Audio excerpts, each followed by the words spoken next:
My name is Celine Bird, and at 32 years old, I'm a captain in the United States Army.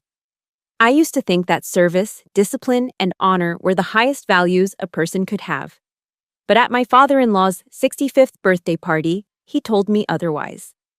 You are a piece of useless trash, a grunt soldier, and my son deserves better than you, Vincent declared, his voice cracking across the dining room like a whip. 23 members of the family turned to look at me in stunned silence. The chandelier overhead cast harsh bulbs on Vincent's weathered face, making his contempt look even sharper.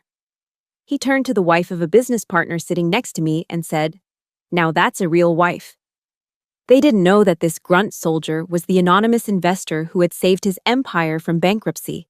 They had no idea what was coming. Before I tell you how the text message I sent brought that entire dynasty to its knees, let me know where you're watching from. Hit that like and subscribe button if you believe that honor can't be bought with money. The air in the private dining room of the Heathman Hotel in downtown Portland was thick with the scent of old money and new anxieties. Rich, dark oak panels lined the walls, absorbing the warm glow of the candlelight and the low hum of forced conversation. My father-in-law, Vincent Morrison, had booked the entire room. He stood at the head of the long mahogany table, a crystal glass of Willamette Valley Pinot Noir held aloft, his voice booming with the unearned confidence of a man who had never been told no. He was in the middle of a toast, a self-congratulatory monologue about landing the new Crown Plaza contract. "And we couldn't have done it," he proclaimed, his eyes sweeping across the room, "without the faith of our silent investor, a true visionary." I sat there, feeling the weight of 23 pairs of eyes, not on Vincent, but on me. I could feel the familiar, probing stares of Isaac's aunts, their whispers always hovering just at the edge of my hearing, words like, unladylike, too intense, not what we expected for our Isaac. Under the crisp white tablecloth, my husband Isaac squeezed my hand. It wasn't a gesture of love, not really. It was a weak, sweaty gesture of fear. He was as terrified of his father as everyone else in this room. The entire atmosphere was a venomous mix of opulence and dread, and as usual, I was the unwilling target at the center of it all. Vincent finished his toast, and a wave of polite applause rippled through the room. As he sat down, his smile, which had been plastered across his face, slowly dissolved as his gaze landed on me. It was as if a switch had been flipped. The performative warmth vanished, replaced by a cold, undisguised disdain. He cleared his throat. The room, which had just started to buzz again with conversation, fell quiet once more. He didn't just speak the words, he pronounced them like a judge handing down a death sentence to my honor. "You are a piece of useless trash," he said, his voice low but carrying with lethal precision. "A grunt soldier, and my son deserves better than you." Silence. Absolute, crushing silence. The clinking of silverware stopped. The gentle murmur of conversation died instantly. I could hear the soft, sharp gasp of the woman sitting next to me. Time itself seemed to slow down. I did what any soldier does when under fire. I scanned my surroundings for an ally, for a friendly face. My eyes darted around the table, from my brother-in-law to my sister-in-law, to the cousins, to the aunts. Nothing. I found only eyes staring intently down at their plates of pan-seared salmon, as if the secrets of the universe were hidden in a sprig of dill. I saw averted gazes, faces suddenly fascinated by the patterns on the wallpaper. Not a single person would meet my eyes, not one. Their silence was an indictment. It was louder, more damning, and infinitely more cruel than his words. It was consent. But Vincent wasn't finished. He raised a thick, manicured finger and pointed it toward Mrs. Henderson, the wife of his business partner. She was a frail-looking woman, draped in a pearl necklace that probably cost more than my first car. "Now that's a real wife," he announced, his voice now filled with a syrupy, false admiration. "A woman who knows her place, who supports her husband from behind the scenes." The insult was surgical in its precision. It was an attack on everything I was, my independence, my career in the Army, my years of service. It was a dismissal of every medal I'd ever earned, every sacrifice I'd ever made. And then came the final, quiet betrayal. I glanced at my mother-in-law, Patricia. She, more than anyone, knew about the Kestrel trust I inherited, even if she didn't know its true scale. She simply gave a tiny, almost imperceptible shake of her head, her eyes pleading with me, as if to say, "Just let it go. Don't challenge him." Her cowardice was permission. In their world, I wasn't just an outsider, I was a fundamental failure as a woman. A sharp physical pain bloomed in my chest. For a moment, it felt hard to breathe. Then, just as quickly, it was gone, replaced by a strange, crystalline coldness that spread through my veins. It was a feeling I knew well. It was discipline. It was the training from West Point kicking in, overriding the messy, chaotic surge of human emotion. The pain was still there, but it was now compartmentalized, filed away. My movements became deliberate, precise. I placed my heavy silver fork down next to my plate. The small clink was the only sound in the suffocating silence. I raised my head and looked directly into Vincent's eyes. There were no tears in mine. There was nothing. Just the vast, empty calm of a battlefield after the fight is over. "Thank you for dinner," I said. My voice was even, level, devoid of any inflection. It was the voice I used to give a briefing, not the voice of a woman whose soul had just been publicly flayed. I pushed my chair back and stood up. With a stiff, formal nod that I'd given 1,000 times in military ceremonies, I acknowledged the entire table. "Celine, don't," Isaac whispered, a pathetic plea from across the table. But his voice was a distant echo. I had already turned. I walked toward the heavy oak doors, my back straight, my steps measured. I wasn't running, I wasn't fleeing, I was executing a tactical retreat. The objective, maintaining my dignity in a hostile environment, had been compromised. The new objective was to regroup and plan a counteroffensive. The heavy door swung shut behind me with a solid, definitive thud, sealing me off from that room of cowards. The muffled silence of the hotel corridor enveloped me. I took one deep breath, then another. I reached into my purse and pulled out my phone. The screen lit up my face in the dim light. The real war, it turned out, was just beginning. I don't remember the drive away from the Heathman. My mind was a blur of shock and adrenaline. But I found myself driving through the familiar streets of Portland, the wipers on my car sweeping away the persistent, misty drizzle that felt so unique to the city. The rhythmic slap of the blades against the glass was hypnotic, and as I drove, the raw wound of tonight's humiliation began to ache with the phantom pains of older scars. That's the thing about deep wounds. They never truly heal. They just wait for a fresh injury to tear them open again. And tonight, Vincent hadn't just created a new wound. He had ripped open every old one I had. My mind drifted back 8 years to a warm summer day that felt a lifetime away. It was my graduation from West Point. The memory should have been a triumphant one, but it was tainted by the bitter taste of injustice. Isaac's grandfather, a decorated officer from the old school, was a man I deeply respected. Before he passed, he had left his West Point class ring, a heavy gold piece of history with a simple instruction. The ring was to go to the first of his grandchildren to follow in his footsteps and graduate from a military academy. I was the only one. The entire Morrison clan had come to the ceremony on the plains of West Point. They sat in the stands, fanning themselves in the humid New York heat, looking entirely out of place amongst the families of soldiers. I remember searching for them in the crowd as I stood in my dress grays, feeling a surge of pride and a small hollow hope that today, maybe today, they would finally see me. See what I had accomplished. That hope died later that evening, at a stuffy restaurant on the Hudson. Vincent, playing the role of family patriarch, tapped his glass for attention. He pulled a small velvet box from his pocket and opened it. Inside, resting on faded satin, was the ring.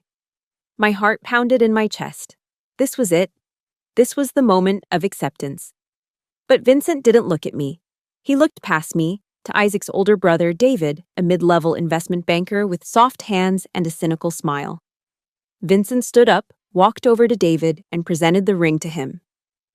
"A soldier's legacy," Vincent announced to the table, his voice thick with patriarchal authority, "belongs to a man." I just sat there, frozen. The air was sucked out of my lungs. I felt 100 pairs of eyes on me, a mix of pity and discomfort. Isaac, to his credit, started to speak up. Dad, that's not right. Celine is the one who... But it took only one sharp, cold glare from Vincent to silence him. Isaac's protest died in his throat, and he slumped back in his chair, defeated. And in that moment, I understood. I would always be an outsider, my achievements rendered invisible by my gender. And that wasn't the only time. It was a pattern, a quiet but consistent erosion of my worth. Years later, when I was serving in Iraq, my unit was ambushed. I was awarded the Bronze Star Medal for valor after pulling 2 of my wounded soldiers out of the line of fire. It was the proudest and most terrifying day of my life. I sent a photo of myself with the medal pinned to my uniform back home to the family. I thought maybe this, a recognition of courage under fire, was something they could understand, something they couldn't ignore. The reply from Patricia, my mother-in-law, came a day later. It was a single text message. Be safe. That was it. No pride, no congratulations, no acknowledgement of the sacrifice it represented. Just a casual, dismissive platitude. To them, my career wasn't a source of honor. It was a bizarre and dangerous hobby. It was something to be tolerated, an embarrassment that interfered with my real duties as a Morrison wife. They measured success in bank account zeros, in the square footage of a mansion in the West Hills. They couldn't understand the value of honor, because honor is something you earn, not something you inherit. It can't be bought, and it can't be sold. That deep-seated ignorance was why, a year ago, I made the biggest mistake of my life. My financial manager, Mr. Davies, a close friend of my late father, had called me with some intelligence. Morrison Development was on the verge of bankruptcy. Vincent's ego and reckless investments had driven the company into the ground. My first instinct was to let it happen. Let him crash and burn. It would be a fitting end for his arrogance. But then Davies sent me the portfolio for their flagship project, the very same Crown Plaza contract Vincent was bragging about tonight. Buried deep in the fine print was a provision, a small section dedicated to building a block of subsidized housing for homeless veterans. My conscience kicked in. My duty as an officer, my loyalty to my brothers and sisters in arms, wouldn't let me stand by and watch that opportunity be lost. I couldn't let them down, even if it meant saving a man I despised. So, I gave Mr. Davies the order. Invest, I told him. Give him exactly what he needs. But on one condition, absolute anonymity. I lied to myself. I told myself I was doing it for the veterans. But a part of me, a small foolish part, hoped that this act of silent salvation would be the ultimate proof of my worth. That one day, the truth would come out, and he would finally have to acknowledge that the grunt soldier he so openly disdained had been his savior all along. I was wrong. I pulled my car over into a turnout overlooking the Willamette River. The lights of the Hawthorne Bridge glittered against the dark water, a string of cold, distant diamonds. The pain from the ring, the sting of the ignored medal, and the raw public humiliation of tonight, it all coalesced inside me. It sharpened from a dull, throbbing ache into a cold diamond of resolve.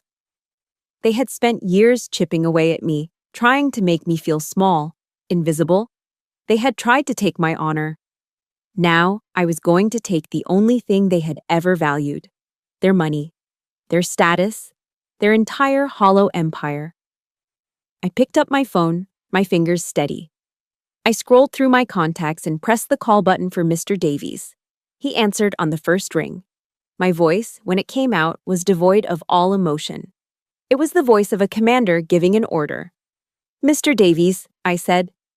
"Celine." His voice was warm with concern, but I cut him off. "Operation Desert Storm is a go. Target, Morrison Development. Rules of engagement. No prisoners." The order I gave to Mr. Davies, "No prisoners," wasn't born from the anger of a single night. It was forged over years of quiet observation, of understanding the fundamental disconnect between my world and the world of the Morrisons. The truth is, we were from 2 different planets. When I first met Isaac, I was a young lieutenant stationed at Fort Lewis. I lived in a small, bare-bones studio apartment off base. Everything I owned could fit into the back of my pickup truck. packed into a few cardboard boxes and a couple of duffel bags. I was proud of that. Every single item, the cheap particle board bookshelf, the worn-out sofa, the mismatched set of coffee mugs, had been bought and paid for with my own salary. It was a life built on effort, one paycheck at a time. Isaac, on the other hand, lived in a sprawling penthouse apartment in Portland's Pearl District, a graduation gift from his parents. The first time he visited me at my place, he looked around with a kind of bewildered curiosity, like an anthropologist studying a strange new tribe. He watched me cook dinner, a simple meal of chicken and rice, and then watched as I did the dishes. "You don't have a housekeeper?" he asked. The question was utterly genuine, without a hint of malice. He wasn't trying to be condescending, he just couldn't comprehend a world where a person cleaned up after themselves. That was the moment I truly understood. I came from a planet of effort, he came from a planet of inheritance. His life was curated, provided for. My life was earned. This fundamental difference was a gap Vincent could never and would never cross. He called my service playing soldier. He had no concept of what that game actually entailed. He didn't know about the 4 a.m. alarms, the jarring sound that rips you from sleep into the cold, dark reality of another day of training. He didn't know about the 20-mile ruck marches with a 60-pound pack digging into your shoulders, your feet blistering, your lungs burning. He certainly didn't know about West Point in the dead of winter, a bone-deep cold that seeps into you and never quite leaves. And he especially didn't know about Beast Barracks. For 6 weeks, it was hell on earth. It's the program that breaks you down into nothing so they can build you back up into a soldier. I learned to field strip and reassemble my rifle in total darkness until my fingers were raw and bleeding. I learned to scale obstacle walls when every muscle in my body was screaming in protest. It's a place designed to find your breaking point. I found mine on a rainy Tuesday in July. It was a physical fitness test, push-ups, sit-ups, a 2-mile run. I failed the run by 6 seconds. 6 seconds. The punishment was simple: do it again, immediately. While the rest of my platoon went inside, I had to run the entire 2 miles again, alone, in the pouring rain. My drill sergeant, a man who seemed to be carved from granite and fury, stood under an awning, watching me. As I stumbled across the finish line, drenched and gasping for air, he walked over and barked in my face. "Bird!" he yelled, his voice like gravel. "Pain is just weakness leaving the body. Do you understand me?" "Yes, Sergeant," I screamed back, my voice cracking. That phrase became my mantra. It got me through sleepless nights, through grueling missions, through the quiet loneliness of being a woman in a man's world. It was a reminder that every hardship I endured was making me stronger. I remember my very first paycheck as a second lieutenant. The numbers on it were laughably small by Morrison standards, but to me, it felt like a fortune. It was mine. I had earned every single cent. I used it to buy a new set of tires for my truck and sent a few $100s home to my mom. I never touched a penny from the Kestrel Trust, the inheritance my father left me. Not until I knew, with absolute certainty, that I could stand on my own 2 feet. I had to prove to myself, first and foremost, that my value wasn't tied to a bank account. It was tied to my own effort. The Morrisons, meanwhile, sneered at my government salary. They couldn't grasp that its worth wasn't in the dollar amount, but in the honor and service it represented. Vincent's contempt for me wasn't just personal, it was ideological. It came from the profound ignorance of a man who has never had to struggle. He's never had to build anything from scratch. His empire was built on his father's money, his confidence a thin veneer covering a deep-seated insecurity about his own worth. My worth, on the other hand, I know to the ounce. Because I paid for it. I paid for it with sweat, with tears, and on a few occasions, with blood. My strength doesn't come from a trust fund. It comes from the steel discipline of West Point. It comes from the memory of a drill sergeant screaming at me in the rain. It was forged in fire. And Vincent Morrison was about to feel the heat of that flame. If you've ever had to work twice as hard to get half the recognition, hit that like button. And let me know in the comments what's one phrase or piece of advice that has helped you get through a tough time. I'd love to read them. After I hung up the phone with the order to begin Operation Desert Storm, a profound silence descended inside my car. It was heavier and more suffocating than the silence in the dining room had been. The adrenaline from the confrontation had faded, leaving behind a vast, hollow emptiness. I had just declared war on my own family, set in motion a series of events that would shatter lives, including my own. And in that moment, parked alone by the river, I had never felt more utterly and completely alone. My phone buzzed again, lighting up the dark interior of the car. The screen read, Mr. Davies. I braced myself, expecting a follow-up question, a request for clarification on the operational details. I took a breath to steady my voice, to once again become the cool, detached commander. But the voice on the other end of the line was not that of my financial manager. The professionalism was gone, replaced by a warmth and concern that caught me completely off guard. Celine, he said, his voice gentle. I've received the order. But I'm calling you now as James, not as Mr. Davies. Are you okay, kiddo? Kiddo. That one word, a simple term of endearment he hadn't used since I was a teenager, shattered the ironclad discipline I'd wrapped around myself. It broke through the walls of the soldier, the captain, the commander, and found the wounded woman hiding inside. A choked sob escaped my lips, and for the first time that night, shielded by the privacy of my car and the kindness of a man miles away, I let the tears fall. They weren't loud, desperate sobs, but silent, hot tears that streamed down my face, carrying with them years of pent-up pain, frustration, and loneliness. James Davies wasn't just the man who managed the Kestrel Trust. He was my father's best friend, his closest confidant since their college days. He had known me my entire life. He was a link to the person I missed every single day. My father had been a diplomat, a man of quiet strength who believed that true power was never loud. He moved through the world with a calm, observant grace, and he had tried to instill that same principle in me. Celine, he used to tell me, his voice a low, comforting rumble. You don't have to shout to be heard. A quiet action at the right time and in the right place has more power than 1,000 speeches. As if reading my mind, James's voice brought my father's memory to life. Your father would be so proud of you, Celine, he said softly. Not for the money you have, but for the woman you've become. He would want you to defend your honor. He would expect nothing less. His words were like a warm current flowing through the icy wasteland of my heart, a balm on a bleeding wound. He wasn't just offering sympathy, he was reminding me of who I was, of the legacy I carried. He was reminding me that my values weren't wrong. They were just in the wrong company. I remember one time, James continued, his voice taking on the familiar cadence of a storyteller. We were at an embassy posting in South America. There was this arrogant general, a real bully, who was skimming money from aid funds. Your father never raised his voice, never confronted him publicly. Instead, he just did what he did best. He observed. He gathered facts. He used the diplomatic channels, writing quiet, precise reports back to the State Department. 2 months later, the general was silently recalled, his career finished. He never even knew what hit him. James paused, letting the story sink in. That's how the birds fight, Celine. With intelligence and precision. Not with rage.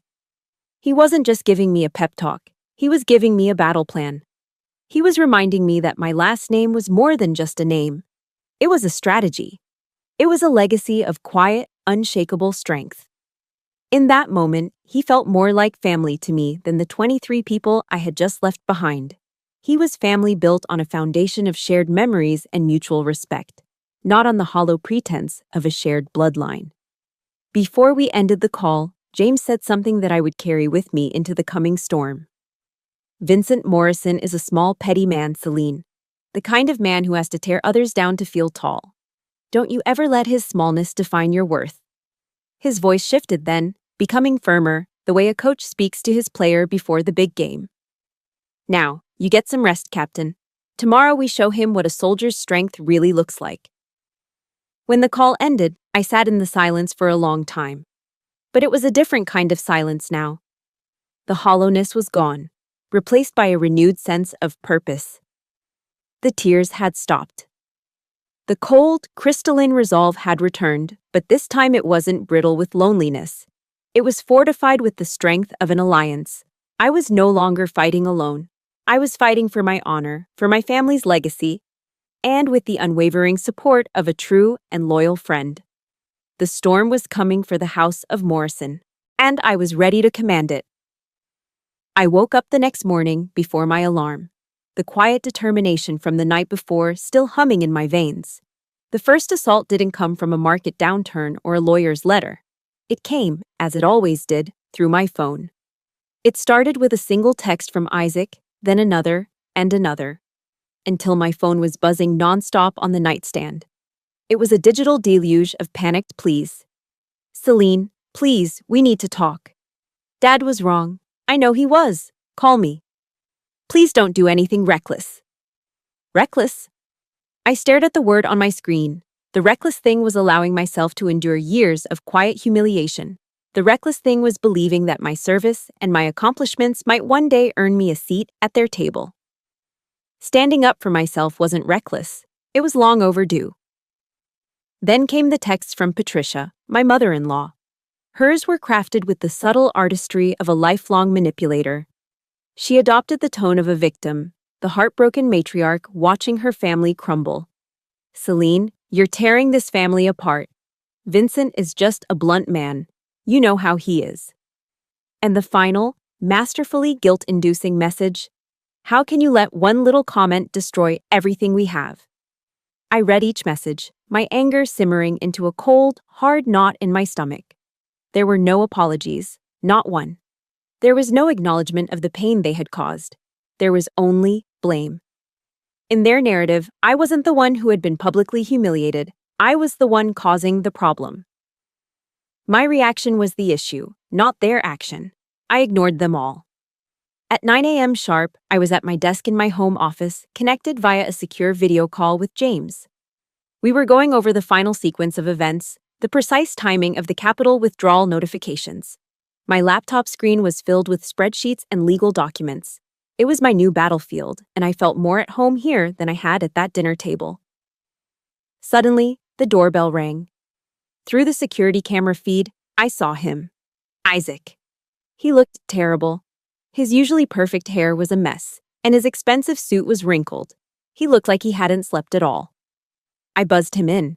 He practically stumbled into my office, his eyes wide and bloodshot. "Celine, Dad's losing his mind," he said, his voice ragged. "He doesn't believe you can do anything. He thinks it's all a bluff. I came here to beg you. Please, just reconsider. We can talk this out." I leaned back in my chair and looked at my husband, the man who had sat silently while his father ripped my honor to shreds. "Isaac," I said, my voice calm and even. "Last night, when he called me trash, where were you?" He flinched. "When he insulted the uniform I wear, the same uniform your grandfather once wore with pride, what did you do?" He looked down at the floor, unable to meet my gaze. "I froze," he mumbled. "I'm sorry." The apology sounded genuine, but it was a hollow word. It was the apology of a weak man, offered too late, with no conviction behind it. It was the same apology I'd heard a dozen times before, and I knew it would not be the last. Before I could respond, the doorbell rang again. It was Patricia. Of course it was. She arrived carrying a wicker basket covered with a checkered cloth, a caricature of maternal concern. She swept into the room, a whirlwind of expensive perfume and false sincerity. "Celine, darling," she cooed, placing the basket on my desk. I could smell the warm, sweet scent of fresh baking.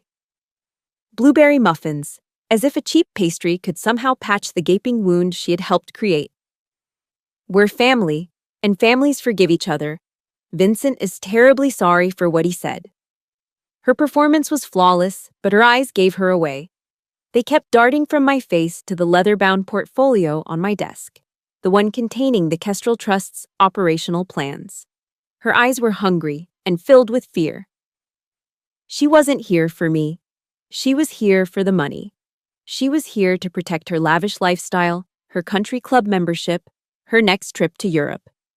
This pathetic performance of family unity was the most insulting lie of all. I took a deep breath, marshaling my discipline. "Please," I said, gesturing to the two chairs in front of my desk. Sit down. They both sat, looking like two children called into the principal's office. I let the silence hang in the air for a moment before I spoke, my voice devoid of the warmth they were used to. It was the voice of Captain Bird. I understand that you are both concerned, I began, my tone cool and professional, as if addressing junior officers. But you need to understand that this is no longer a family matter. This is a business decision. I leaned forward, my eyes locking onto theirs. Morrison Development was in breach of a fundamental ethics clause with its primary investor. The investor was subjected to a hostile and unprofessional environment by the company's CEO. I let that sink in.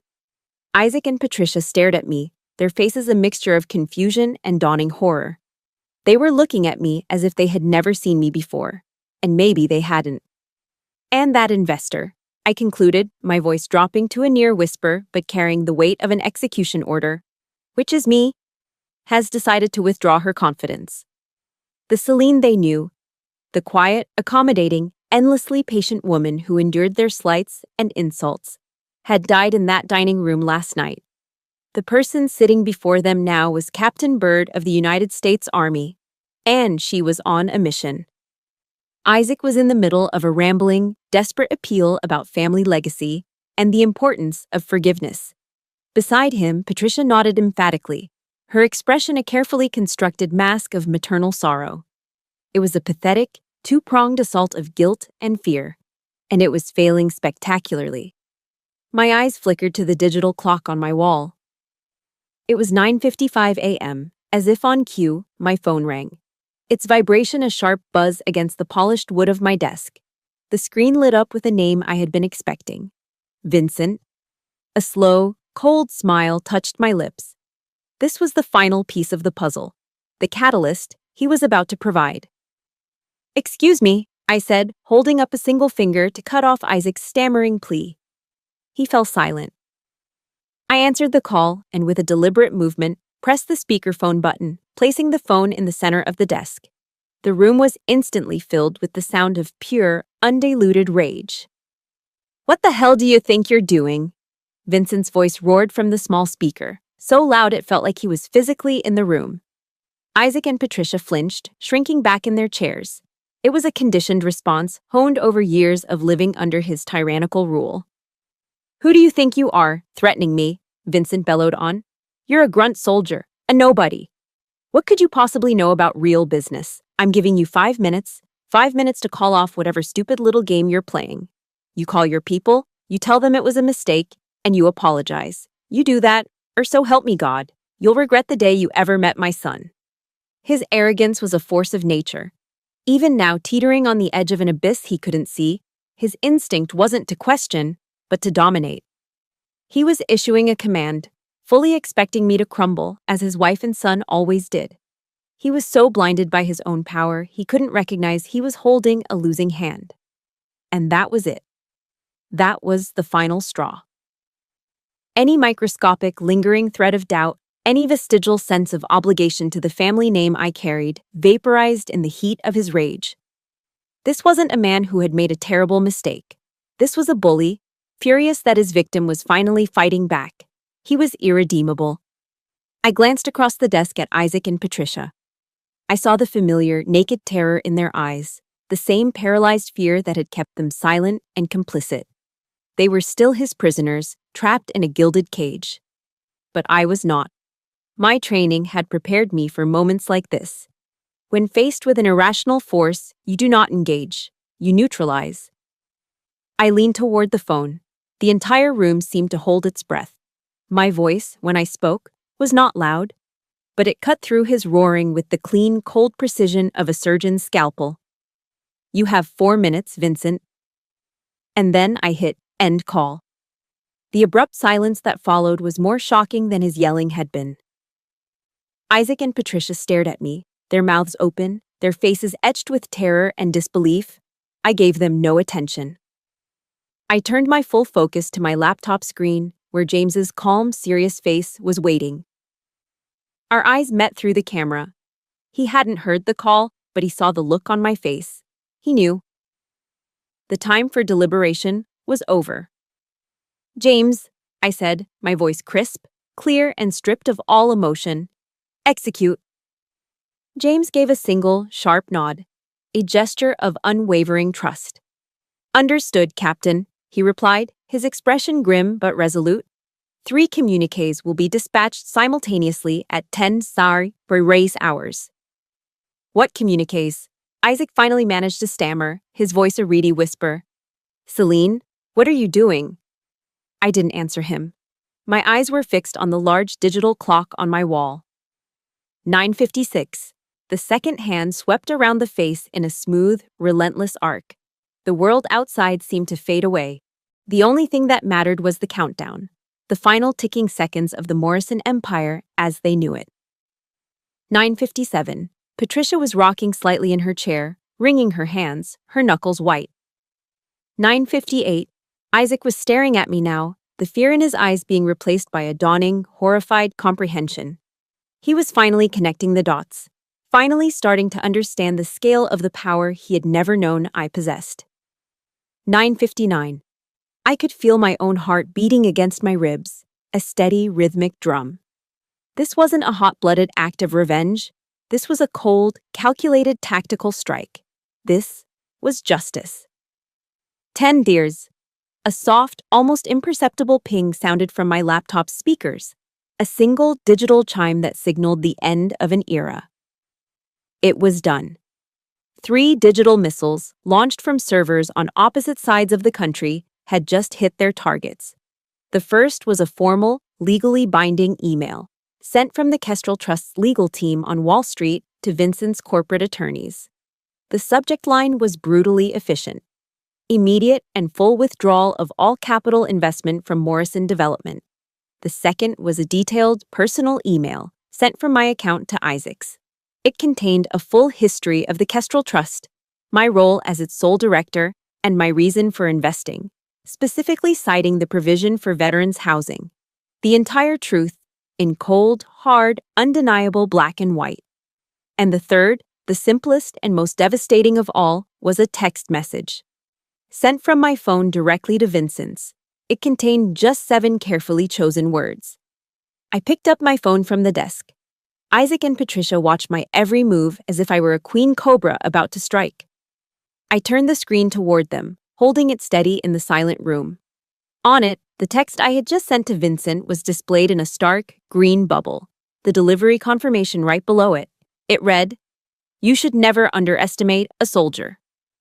Patricia let out a strangled gasp, her hand flying to her mouth, her eyes wide with terror. Isaac just slumped in his chair as if his strings had been cut, all the color draining from his face, leaving it a sickly, pasty white. He understood now. He finally, truly understood the magnitude of what had just happened. The room fell silent once again.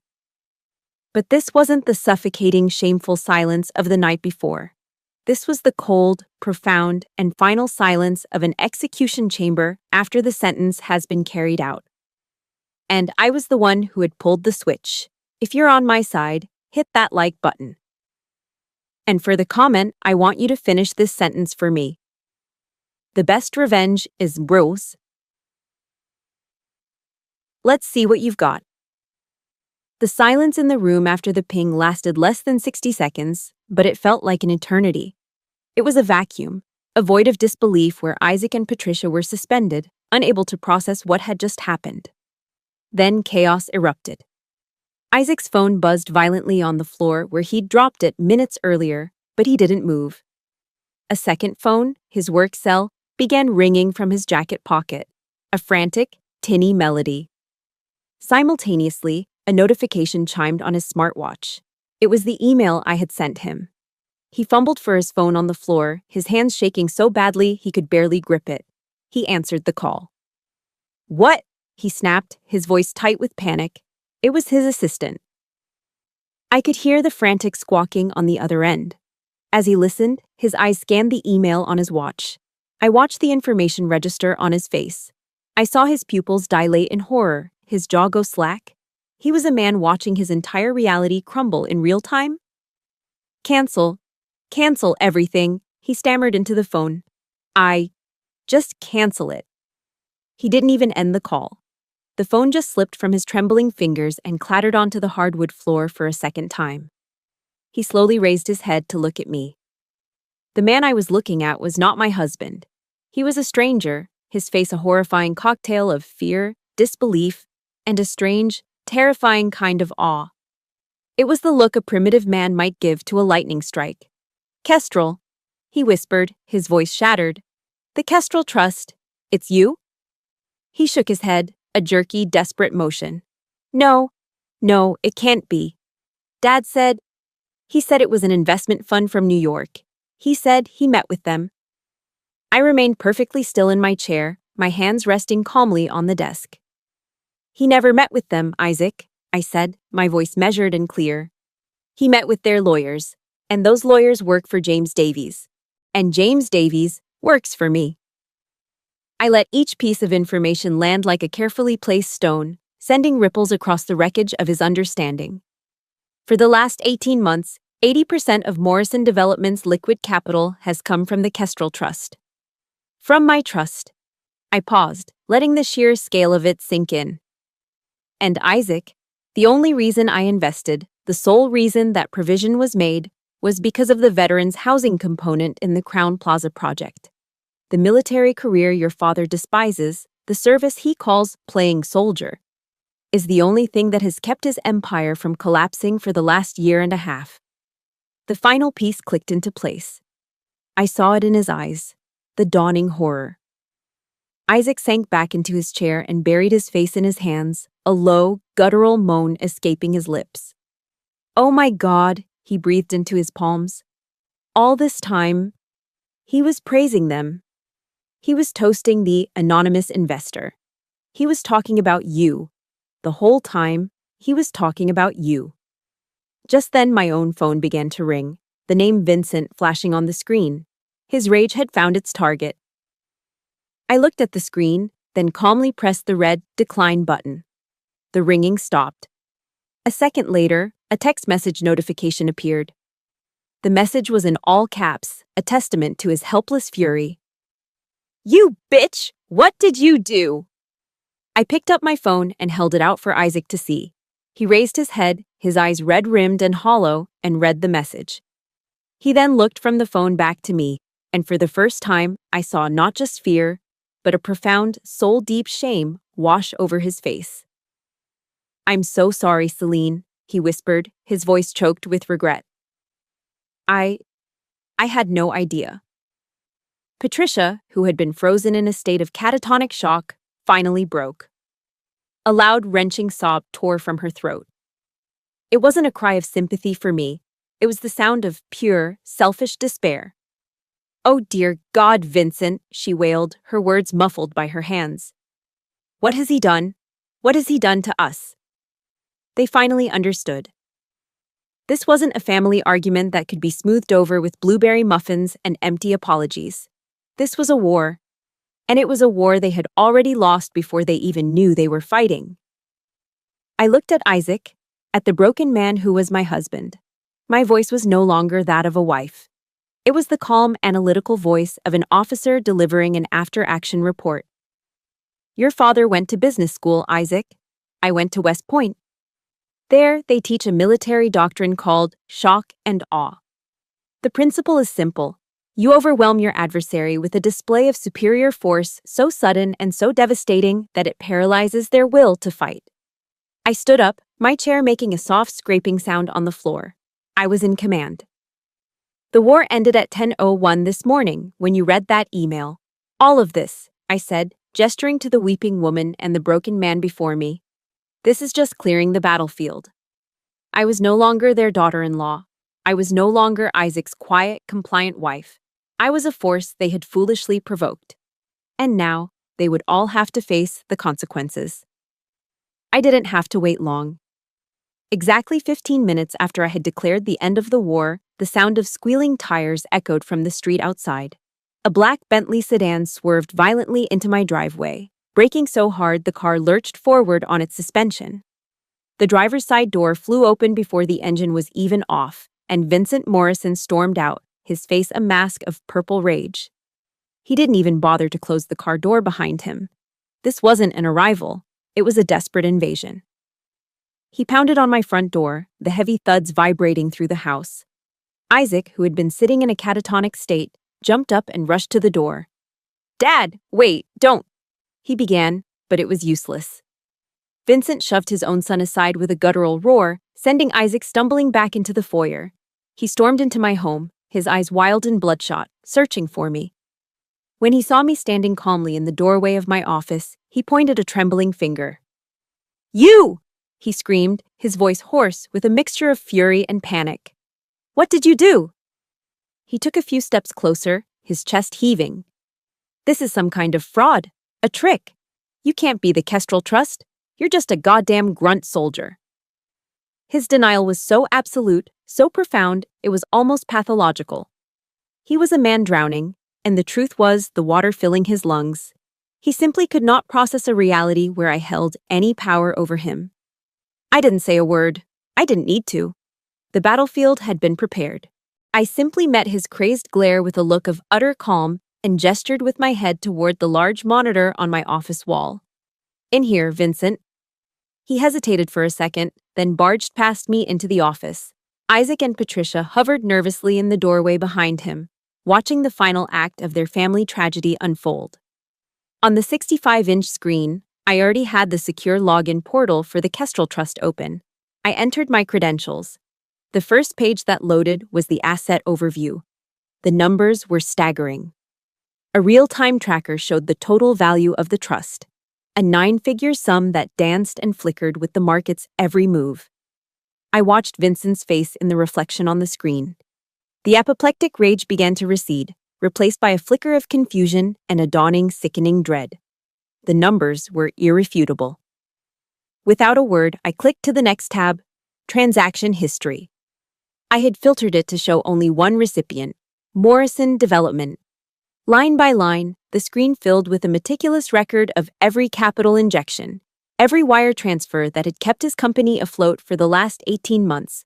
The dates, the routing numbers, the exact dollar amounts. It was all there, a cold, digital ledger of his salvation at my hands. His breathing became shallow. The color was draining from his face. For the final blow, I opened the Trust's founding charter, a scanned legal document bearing the seal of a prestigious New York law firm. I used the mouse to zoom in on a specific section, enlarging the text until it filled the entire screen. The heading was clear, Beneficiary and Sole Fiduciary Authority. And beneath it, my name, printed in crisp, undeniable black letters, Captain Celine A. Byrd, U.S. Army. That was the moment he broke. The last ounce of fight left him. His face went ashen, a deathly white. He took an involuntary step backward, stumbling into a bookshelf behind him. Books rattled on the shelves. "No," he whispered, the word a faint puff of air. It's not possible." I rose slowly from my chair and crossed my arms, standing before him, not as his daughter-in-law, but as his victor. "In the military, Vincent, we learn the importance of reconnaissance," I said, my voice cutting through the silence. "You have to know the terrain, and you have to know your enemy. You failed on both counts." I took a step closer, my eyes boring into his. "You were in a vulnerable position, and you launched an unprovoked attack against an ally who was actively protecting your flank. In my world, that's a rookie mistake.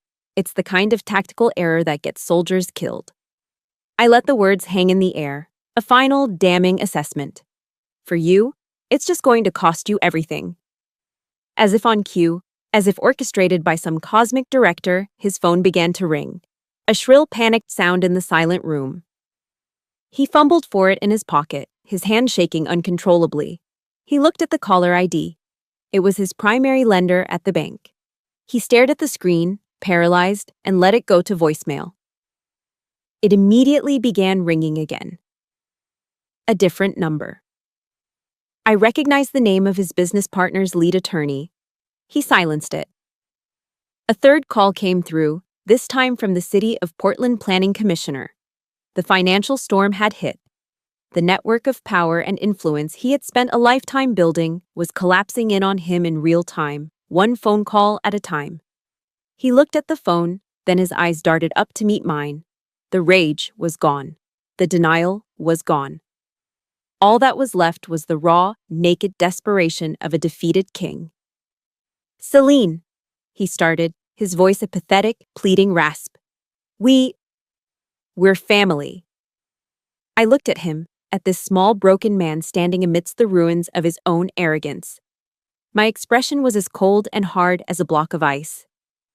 "You burned that bridge yourself last night, Vincent." After Vincent stumbled out of my house, leaving Isaac and Patricia weeping in the ruins of their world, there was no triumphant celebration. There was only a profound and heavy silence.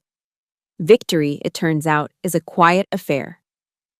The days that followed were a blur of headlines and phone calls. The collapse of Morrison Development wasn't just a story. It was a sensation that spread like wildfire through Oregon's business journals and local news outlets. As James had predicted, the sudden withdrawal of the Kestrel Trust's capital triggered a series of cross-default clauses in Vincent's other loans. It was a perfect domino effect. The banks, sensing weakness, called in their debts all at once. Within a week, it was all gone. The company was forced into liquidation. The sprawling mansion in the West Hills was put up for sale. The black Bentley was repossessed. Vincent Morrison, the titan of Portland real estate, filed for personal bankruptcy. But the financial ruin was only part of his downfall. The juicier story, the one that was whispered at cocktail parties and in country club locker rooms, was the why. The narrative of a powerful CEO being brought down because he publicly humiliated his own daughter-in-law, a decorated army captain who also happened to be his secret benefactor, was simply too deliciously ironic to ignore.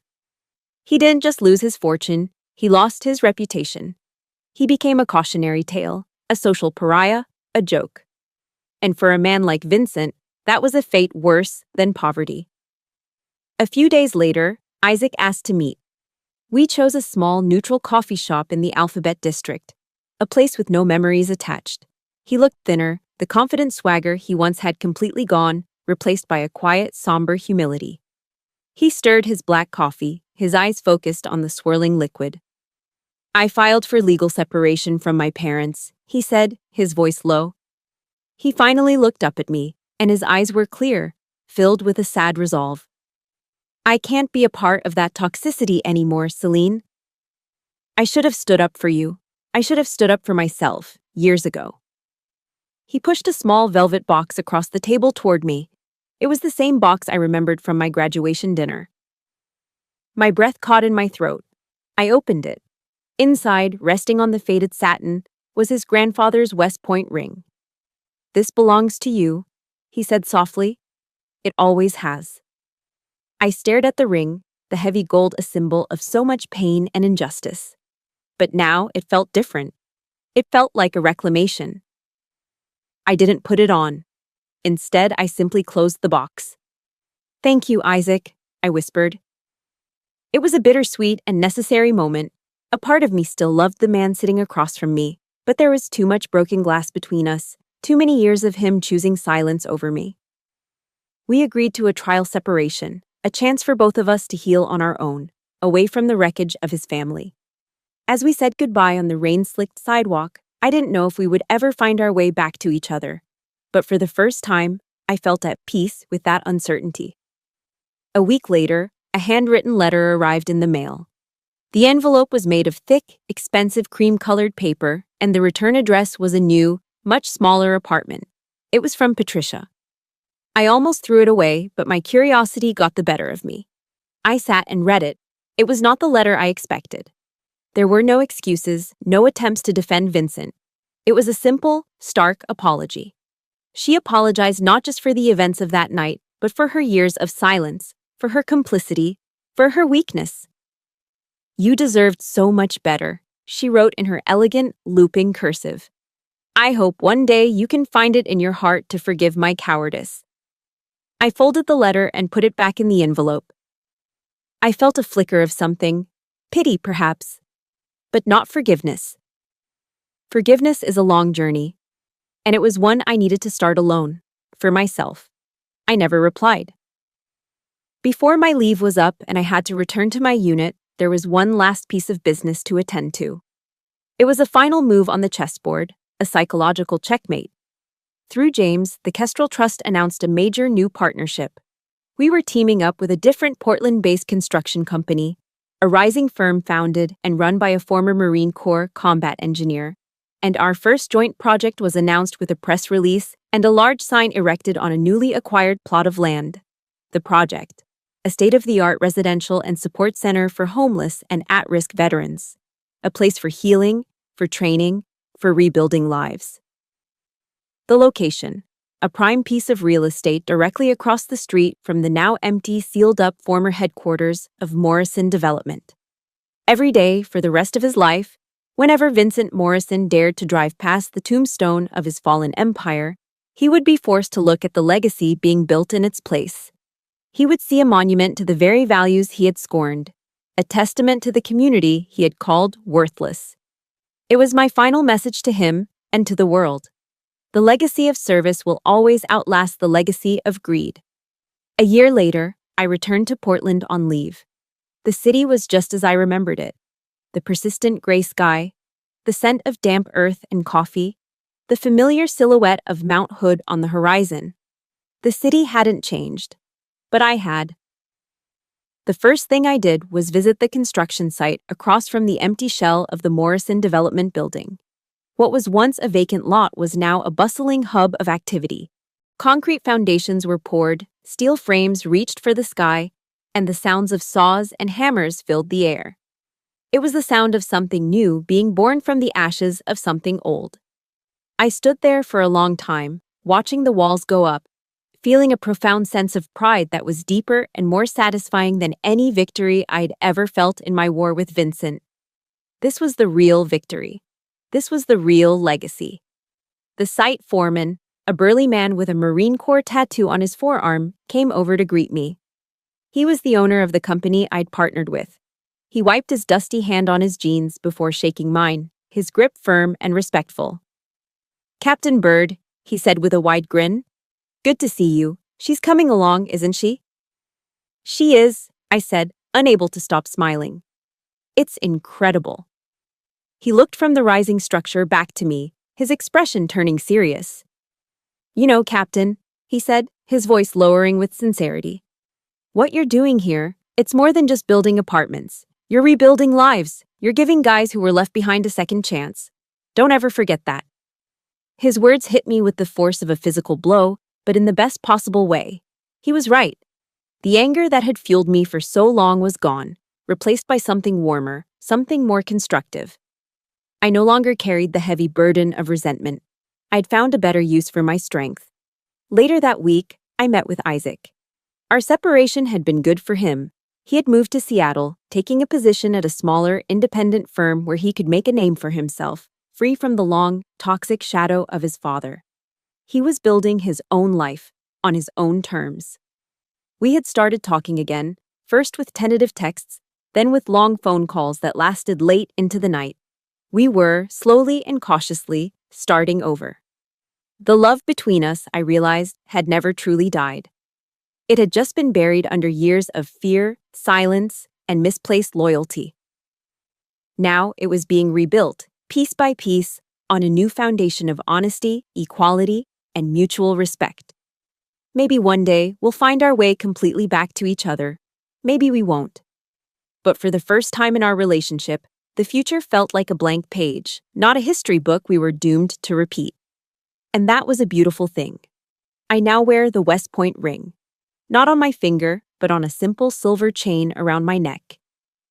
It rests close to my heart, a constant, heavy presence. It's no longer a symbol of injustice, of something that was stolen from me. It has become a reminder of the strength it takes to fight for what you believe in. A reminder that honor is not something you inherit like a piece of jewelry. It's something that is forged in the fires of adversity every single day. On my last day in Portland, I drove up to Pittock Mansion, the historic house perched high in the West Hills. From the gardens there, you can see the entire city spread out below you. The bridges, the rivers, the downtown skyline. I stood there, looking out at the panoramic view. And I thought about the long, painful journey that had brought me to this moment of peace. I didn't bring down Vincent Morrison's empire out of hatred. I did it out of a deep, unshakable sense of honor. He had tried to strip me of mine, to define me by his own small materialistic standards. And in doing so, he taught me the most valuable lesson of my life. Never, ever let another person define your worth. You define it yourself, through your actions, your principles, and your service to others. My true legacy won't be the size of the Kestrel Trust. It won't be etched onto a tombstone or the facade of a building. It will be written in the lives of the soldiers I helped, in the integrity I fought to protect, and in the quiet, unshakable peace I have finally found for myself. Sometimes the greatest battles aren't fought on foreign soil with guns and bombs. They're fought at the family dinner table, with words and silence. And sometimes to truly win, to build something better and stronger, you have to be willing to burn it all down and start again from the ground up. And so, my battle found its peace. Thank you for being here, for listening to my journey. I know that for so many of you, your own battles might look different, but they are just as real. This channel is a place for stories like these. Stories of finding strength when you feel powerless and rebuilding when things fall apart. If my journey resonated with you, please show your support by hitting the like button. Subscribe to become part of our community so you never miss a story of resilience. And in the comments below, I'd be honored if you shared just one word that describes your strength. Your story matters.